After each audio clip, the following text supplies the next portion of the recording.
Құрметті менің оқырмандарым, менің арнама қош келіпсіздер. Бүгінгі біздің келесі әңгімеміз өмірдегі өкініш. Өкініш кешпей аман жүріңіздер. 2021 жылдың жаз айы болатын. Аида 2-ші курсты бітіріп, дәріханаға тәжірибеге келді. Келгеннен аяқ-қолы жылдам, ақ көңіл. Аида пысықтығымен жетекшісі Гуля апайдың көзіне түсті. Күнде бақылап жүрген жетекші апайы Гуля: «Аидадан жасың нешеде? Жігітің бар ма? Тұрмысқа шығуға дайынсың ба?» деп көп сұрақтың астына алатын болды. Осы уақытта Аиданың ойында оқудан басқа ештеңе жоқ еді. «Жоқ, мен әлі жаспын, мен әлі оқуымды бітіріп, жұмыс жасауым керек» дейтін. Қанша жоқ десе де, Гуля апай Аидаға өзінің жиен інісін айта берді. Жасы Аидадан 6 жасқа үлкен екен. «Менің інім бар, өзі жақсы жігіт, көрші ауылда тұрады, отбасы да өте жақсы, танысып көр» дейтін. Бірақ Аида: «Мен қазір тұрмысқа шығуға дайын емеспін, әлі жаспын, оқуымды аяқтауым керек. Өзі де үлкен жігіт екен, үйленетін болса өзіне лайықтысын тапсын, мен таныспаймын» деп қарсылық білдіріп жүрді. Бірақ онымен тоқтаған Гуля апай жоқ. Русланға Аиданың нөмірін беріп, ақыры таныстырып жіберді. Басында сымсетік арқылы хабарласып жүрген Руслан Аиданы сыртынан бір көріп кетпекші болды. Жұмысына іздеп келіп, сыртынан бақылап отырды. Кешкісін жұмысынан шыққан Аиданы көргенде қыздың бар болмысын ұнатып қалды. Содан бері күнде хабарласып жүретін болды. Бір күні Аиданы жұмысына іздеп келді. Кешке дейін күтіп отырып, үйіне дейін шығарып салды. Руслан өте салмақты, сымбатты жігіт екен. Сол күні мәшинеде отырып, кішкене сөйлесті. Оның сөйлеген сөзі барлығы салмақты түрде еді. Сол кездегі Русланның көзқарасы ерекше еді. Аидадан еш көзін ала алмай қарап отырды. Нағыз махаббатқа толы көздер. Керемет қой шіркін.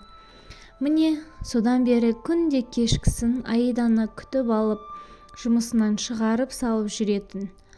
Әлі сол махаббат көздерін еш бұрмай қарап отыратын. Осы махаббатты сезді ме, Аиданың да оған деген ғашықтық сезімі ояна берді. Күнде бір-бірін көрмесе тұра алмастай болды.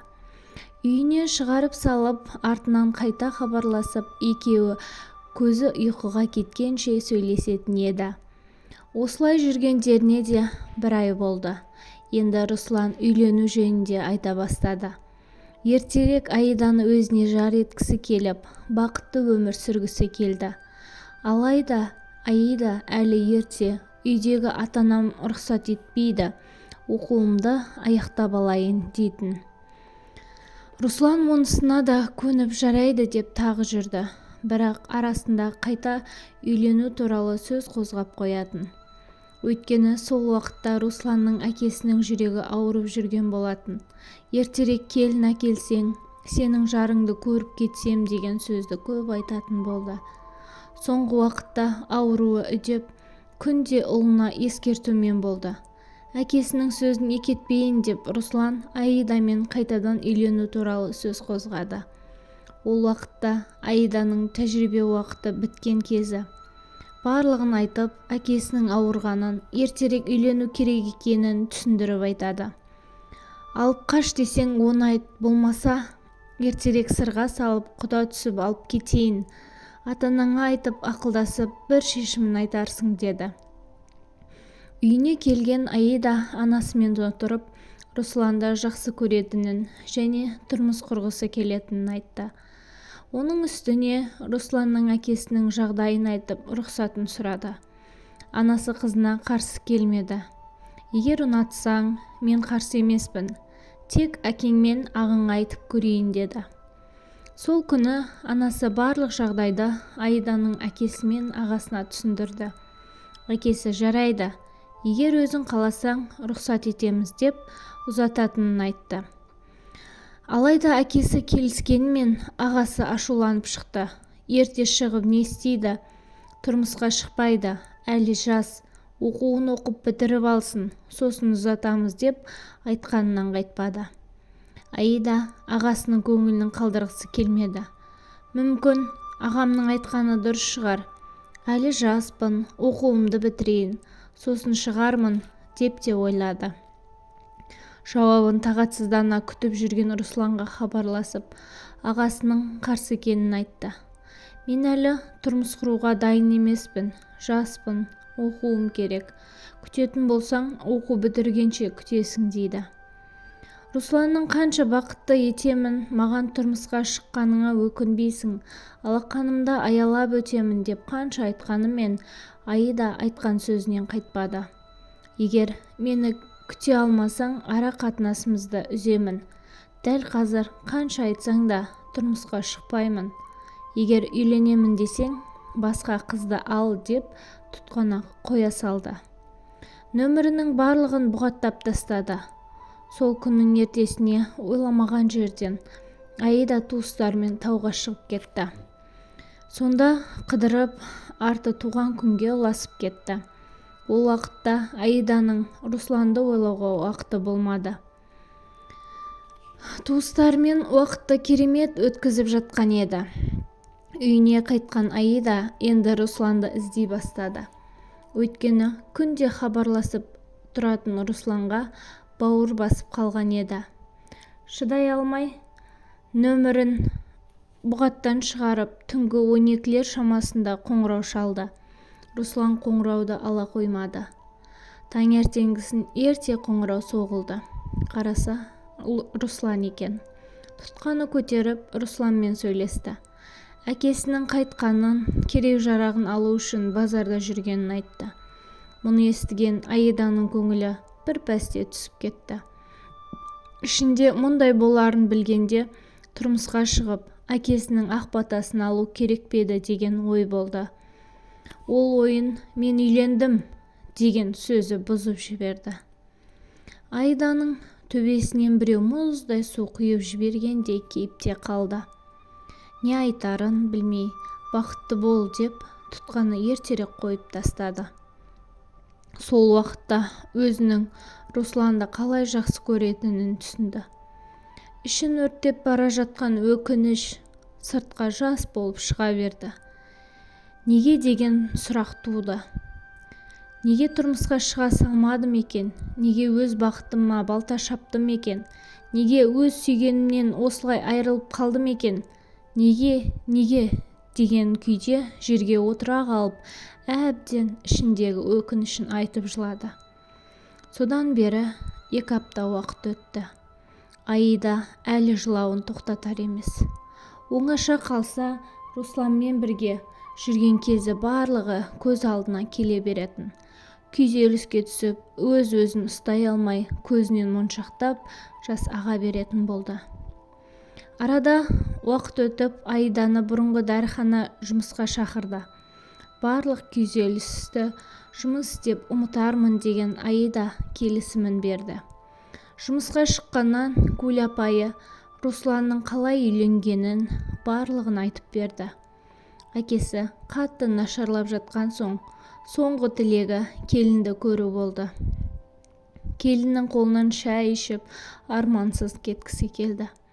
Руслан әкесінің сөзін екетпей, соңғы арман тілегін орындағысы келіп, жарайды, үйленемін.